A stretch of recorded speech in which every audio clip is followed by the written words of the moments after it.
علی امین گنڈاپور کی 18 ماہ کی حکومت مسلسل تنازعات کا شکار رہی۔ صوبے میں بدامنی، دہشت گردی کے واقعات، ترقیاتی جمود اور بیوروکریسی سے بگاڑ نے ان کی کارکردگی پر سوالات کھڑے کیے، لیکن جو واقعہ ان کے سیاسی زوال کا فوری محرک سمجھا جا رہا ہے وہ عمران خان کی بہن علیمہ خان پر سنگین الزامات لگانا ہے۔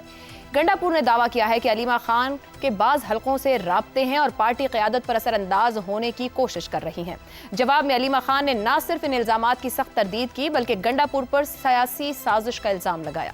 ذرائع کے مطابق عمران خان کو یہ تاثر دیا گیا کہ گنڈاپور صوبائی حکومت کو اپنی ذاتی سیاست کے لیے استعمال کر رہے ہیں۔ ان پر یہ الزام بھی تھا کہ وہ بعض حلقوں میں اسٹیبلشمنٹ کے خاموش رابطہ کار کے طور پر کام کر رہے تھے۔ عمران خان اور گنڈاپور کے درمیان اختلافات کی چنگاری کافی عرصے سے سلگ رہی تھی۔ بجٹ کے موقع پر گنڈاپور کی حکومت پر غداری کے الزامات لگے کہ انہوں نے قیادت کی مرضی کے خلاف بجٹ پیش کیا تاکہ اسمبلی تحلیل نہ ہو۔ اس کے بعد عمران خان کے قریبی حلقوں میں ان پر اعتماد مکمل طور پر ختم ہو گیا۔ سیاسی مبصرین کے مطابق گنڈاپور ایک ایسا پل بننے کی کوشش کرتے رہے جو تحریک انصاف اور اسٹیبلشمنٹ کے درمیان رابطے کو زندہ رکھے، مگر یہ پل عمران خان کے لیے راستے بنانے میں سہولت کاری نہ کر پایا۔ اس فیصلے سے یہ بھی ظاہر ہوتا ہے کہ عمران خان اب پارٹی کے اندر نہ صرف مکمل کنٹرول بحال کرنے کے موڈ میں ہیں بلکہ انہوں نے علیمہ خان کے دفاع میں کھل کر قدم اٹھایا اور اس فیصلے کے ذریعے نہ صرف اپنی بہن کو اخلاقی برتری دی بلکہ یہ پیغام بھی دیا کہ پارٹی میں کوئی بھی شخص خواہ وہ وزیر اعلیٰ ہی کیوں نہ ہو قیادت سے اوپر نہیں ہو سکتا۔ سیاسی طور پر یہ فیصلہ تحریک انصاف کے لیے ایک نیا موڑ ثابت ہو سکتا ہے۔ اب سوال یہ ہے کہ کیا گنڈاپور کا اصل سیاسی جرم اسٹیبلشمنٹ سے قربت تھی یا عمران خان کے خاندانی دائرے سے ٹکراؤ؟ کیا دہشت گردی سے متاثرہ صوبے کی کمزور حکمرانی کی اصل وجہ تھی؟ کیا بیوی اور بہن کے دباؤ نے عمران خان کو یہ فیصلہ کرنے پر مجبور کیا؟ کیا یہ فیصلہ اسٹیبلشمنٹ کو پیغام دینے کے لیے کیا گیا ہے کہ عمران خان اب کسی بھی مداخلت کو برداشت نہیں کریں گے، یا یہ محض ایک سیاسی چال ہے جس کے ذریعے عمران خان نے گنڈاپور سے جان چھڑا لی کیونکہ اب عمران خان کے لیے گنڈاپور کی مزید ضرورت رہی ہی نہیں تھی؟ یہ سب سوالات اس بات کی طرف اشارہ کرتے ہیں کہ گنڈاپور کی برطرفی صرف ایک انتظامی فیصلہ نہیں بلکہ تحریک انصاف کی سیاست میں ایک نیا طاقت کا توازن ہے جہاں وفاداریوں کا امتحان اب پہلے سے کہیں زیادہ سخت ہو چکا ہے۔ یہ تبدیلی کیا تبدیلیاں لائے گی؟ کیا عمران خان کو جو کچھ حاصل کرنا تھا وہ حصول کر کے دے گی یا پھر تحریک انصاف کی KP حکومت مزید مسائل کا شکار ہوگی؟ اسی پر گفتگو رہے گی۔ پینل میں ہمارے ساتھ ہیں زیغم خان، شہزاد چودھری، رضا رومی اور افتخار احمد صاحب۔ آپ سبھی کے لیے سوال۔ علی امین گنڈاپور کی وزارت اعلیٰ سے چھٹی، گنڈاپور کا اصل جرم کیا؟ ڈبل گیم، بہن کی ناراضگی، بری کارکردگی یا استعمال شدہ ٹشو کی طرح ضرورت ہی ختم ہو چکی تھی؟ زیغم خان صاحب، آپ اپنے مرشد کو کبھی سمجھ پاتے ہیں کبھی نہیں سمجھ پاتے، بٹ مرشد کا ذکر بڑے تسلسل سے کرتے ہیں۔ یہ فرمائیے گا کہ یہ جو 18 ماہ کی ایک بھرپور اننگز کے بعد گنڈاپور پویلین واپس لوٹے ہیں، مقصد پورا نہیں ہوا تو اس کی وجہ خود آپ کے مرشد تھے یا گنڈاپور ہی نااہل نکلے؟ میرے خیال میں مرشد کی ڈیمانڈز تھیں، مرشد کی ڈیمانڈز اتنی سخت تھیں کہ حکومت میں رہتے ہوئے، ریاست کا حصہ بنتے ہوئے چیف منسٹر پختونخوا اس کو قبول نہیں کر سکتا تھا، ورنہ بہت پہلے بہت مشکلات آ چکی ہوتی خیبر پختونخوا کی حکومت پر اور اس کی وجہ سے PTI پر بھی، PTI کے آخری قلعے پر بھی۔ دیکھیے، جو لاسٹ اسٹرا تھا، جو آخری تنکا تھا جس نے اونٹ کی کمر توڑی، وہ تو علیمہ خان صاحبہ کا معاملہ تھا کہ براہ راست عمران خان کے خاندان کے ایک اہم ترین فرد پر، واحد فرد پر جو ایک سیاسی ذمہ داری ساتھ میں نبھا رہی ہے، ان پر ایک طرح سے غداری کا الزام، کولوژن کا الزام، ایسے وقت میں جب PTI مکمل طور پر ایک اینٹی اسٹیبلشمنٹ پارٹی کا روپ لیے ہوئے ہے، یہ الزام لگانا کہ وہ اسٹیبلشمنٹ کے ساتھ ملی ہوئی ہیں، تو یہ بڑا ایک سخت الزام تھا۔ اور اس الزام سے ایک بات اور بھی لگتی ہے، دیکھیں سوچنا پڑتا ہے کہ کیا اتنا بڑا الزام لگاتے ہوئے گنڈاپور نے اس کی امپلیکیشنز نہیں سوچی تھی کہ کیا نتیجہ ہو سکتا ہے؟ یا تو نہیں سوچی تھی، جو مشکل ہے بیلیو کرنا، یا ان کو پہلے ہی اندازہ ہو چکا تھا کہ اب ان کے دن پورے ہو چکے ہیں اور he wanted to go down fighting، کہ کچھ نہ کچھ سکور سیٹل کر کے وہ جانا چاہتے تھے، اس لیے انہوں نے کیا۔ اب دیکھیے، عمران خان نے اس دن کوئی ریئیکٹ نہیں کیا جس دن گنڈاپور نے جا کر بات کی، اور واپس آ کے گنڈاپور نے اپنی بات کو بھی دہرائی، لیکن اس سے ظاہر کیا ہوتا ہے؟ دیکھیں، جب آپ ٹرمینل ڈیسیژن کر لیتے ہیں، جب کوئی آخری فیصلہ کر لیتے ہیں تو پھر ریئیکشن دکھانے کی ضرورت نہیں ہوتی۔ اس کا مطلب ہے جیسے ہی گنڈاپور صاحب نے کہا، یہ باتیں کی، تو عمران خان نے دل میں فیصلہ کر لیا کہ اب اس بندے کو نہیں چھوڑنا، تو انہوں نے اس وقت ضرورت ہی محسوس نہیں کی کہ کوئی ریئیکشن دکھایا جائے۔ اب اس سے پہلے کیا ہو رہا تھا؟ دیکھیے، عمران خان کے پاس جو سب سے بڑا ہتھیار ہے وہ خیبر پختونخوا کی حکومت ہے، خیبر پختونخوا کا صوبہ ہے۔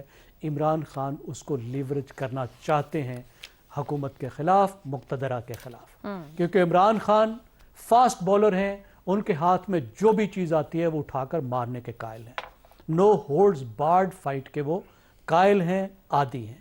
اب یہ وہ چیز ہے جس کو وہ ریزسٹ کر رہے تھے، چیف منسٹر صاحب گنڈاپور صاحب ریزسٹ کر رہے تھے۔ ان کو کہا گیا کہ بجٹ میں تعاون نہیں کرو، بجٹ پاس نہیں کرو، بجٹ کے ذریعے IMF کے ساتھ تعاون نہیں کرو۔ یہ بھی ایک خطرناک کام تھا کہ وہاں کی حکومت کے لیے صرف نہیں بلکہ مرکز کے ساتھ جو تعلقات ہیں اور پاکستان کے جو اپنے معاشی معاملات IMF کے ساتھ چل رہے ہیں اس حوالے سے بھی۔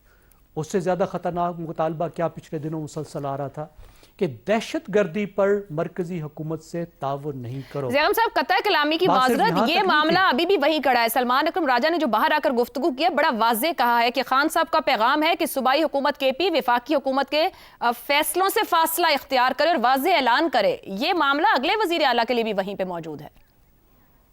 جی بالکل ہے۔ اب یہی تو بات ہے نا کہ یہ جو خطرناک باتیں ہیں، اب مثال کے طور پر میں عرض کر رہا ہوں، دہشت گردی میں نہ صرف کہ دہشت گردی سے تعاون بند کیا جائے، دیکھیں صوبے کی فورسز کے بغیر کیسے دہشت گردی سے لڑا جا سکتا ہے؟ صوبے کے لوگ مر رہے ہیں، یہ نہیں بھولنا چاہیے۔ دیکھیں پختونخوا ضرور آگ میں جل رہا ہے، لیکن اگر افغانستان سے کچھ لوگ آ رہے ہیں تو وہ پختونوں کو ہی مار رہے ہیں، مسئلہ یہ نہیں ہے کہ کسی اور کو مار رہے ہیں۔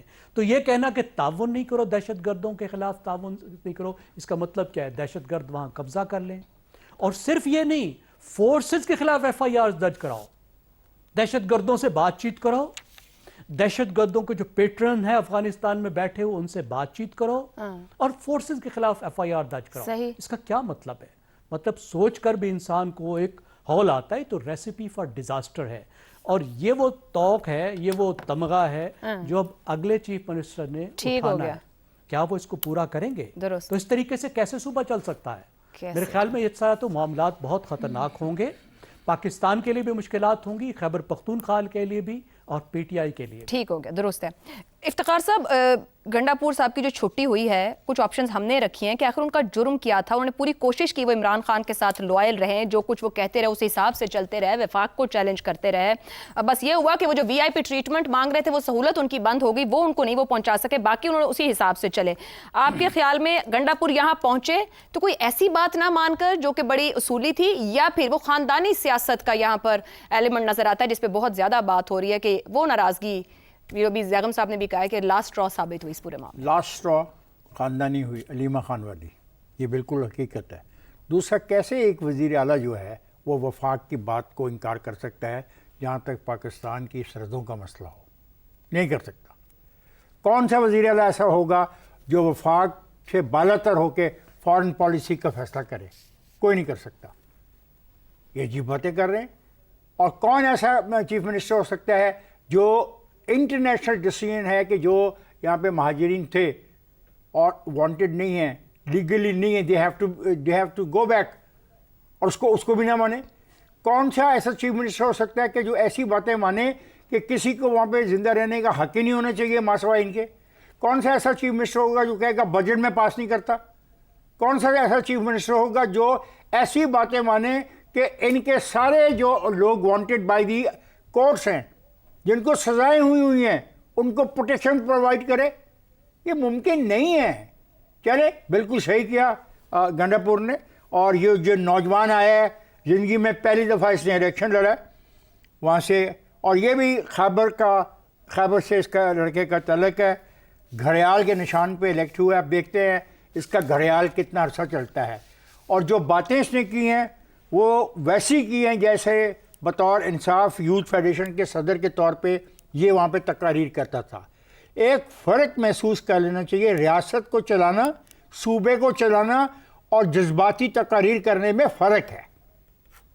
میں ایک بات آج واضح طور پہ بتا دوں، کوئی بھی طاقت ریڈ زون کو کراس کرنے کی اجازت نہیں دے گی، خواہ ٹھہریں، خواہ وہ گنڈاپور ہو، خواہ وہ کیا یہ ان کا سہیل نام آفریدی ہو ہے یا افریدی ہو خواہ کوئی بھی ہو. افتخار صاحب آپ کی گزشتہ دنوں ملاقات بھی ہوئی ہے گنڈا پور صاحب سے. سہیل آفریدی آئیں گے, جذباتی تقریریں تو گنڈا پور نے بھی بہت کی ہیں, بار بار چیلنج کیا, وفاق کو بھی کیا, ریاض سب کچھ کیا ہے, لیکن اس کے باوجود بھی آج واپسی ہو گئی ہے. سوال یہ گنڈا پور جان رہے تھے کہ وہ اس طرف بڑھ رہے ہیں, ان کی ضرورت ختم ہو گئی ہے, جماعت کو وہ سمجھتے تھے. آپ کی ملاقات میں اگر وہ بتائیں ذرا. میری ملاقات جو کچھ چیزیں اس نتھنگ ٹو ڈو پھر بھی ایک انسان کو پتہ چل رہا ہوتا ہے نا, میں بطور سی ایم کنٹینیو کر رہا ہوں نہیں کر رہا ہوں. جو کہ علیمہ خان کے حوالے سے وہ بڑے کلیئر تھے. وہ کہہ رہے تھے یہ کیسے ہو سکتا ہے کہ دونوں بیٹے آئے اور دونوں کی ضمانتیں ہو جائے اور ہمارے ورکر جیلوں میں پڑے رہے. میں اس پہ بڑا کلیئر وہ ان کا سٹانس تھا. اور وہ کہہ رہے تھے یہ موریشیس کی طرف بات جا رہی ہے. اچھا ان کو یہ بھی پتا تھا, ان کو یہ بھی پتا تھا کہ ان کو نکالے جانے کے بعد علیمہ کا رول جو منیمائز کر دیا جائے گا اور دوسری بہن کا رول آگے زیادہ کر دیا. یہ بات ان کے علم میں تھی. اچھا وہ مطمئن ہے, وہ یہ کہہ رہے ہیں کہ اس علاقے کو چلانا اتنا آسان نہیں ہے جتنا یہاں پہ لوگ بیٹھ کر سوچتے ہیں. It's a difficult game. اور وہ کہہ رہے ہیں کہ اگر یہی طریقہ کار رہا پارٹی کے قیادت کا تو ہمارے لیے مشکلات بڑھیں گی. اور وہ یہ بات میں یقین رکھتے ہیں کہ ڈائلاگ لازمی ہے امنگ دا پولیٹیکل فورسز. ٹھیک ہو گیا جی.